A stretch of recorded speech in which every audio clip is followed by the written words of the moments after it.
विमानन कार्यकारी अचानक जमीन पर गिर पड़ा और फ्लाइट अटेंडेंट ने तुरंत उसकी शर्ट खोली और सीपीआर के लिए तैयार हो गई।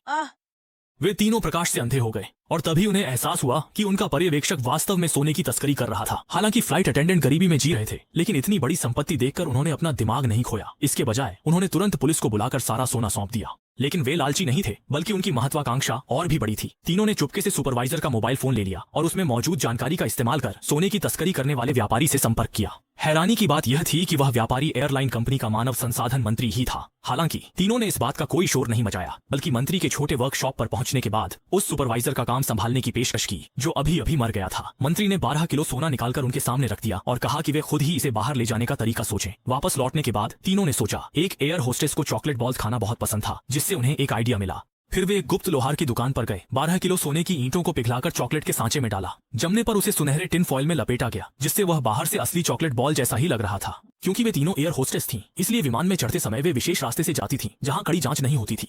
और जब वे मंजिल पर पहुंची तो संपर्क व्यक्ति से मिलना हैरान करने आसानी से हो गया। इसलिए तीनों को उनकी उम्मीद के मुताबिक एक मोटा कमीशन मिला। मुनाफा छकने के बाद तीनों और भी बेखौफ हो गईं, क्योंकि एयर होस्टेस की पहचान उनके लिए एक बेहतरीन पर्दा थी, जिससे उनकी तस्करी की गतिविधियां आसान हो गई थीं। और बार बार की इन कार्रवाइयों से तीनों की जिंदगी में जो बदलाव आया, उसे सिर्फ सुधार कहना कम होगा। उनकी दुनिया पूरी तरह बदल गई थी। हालांकि रातों रात अमीर हुए ये लोग यह नहीं समझ पाए कि कैसे सादगी से रहना है। उनकी भव्य और फिजूल खर्ची वाली जिंदगी ने जल्दी ही दूसरों की नजरें अपनी ओर खींच ली और उनका भंडाफोड़ होने का खतरा भी धीरे धीरे करीब आता गया।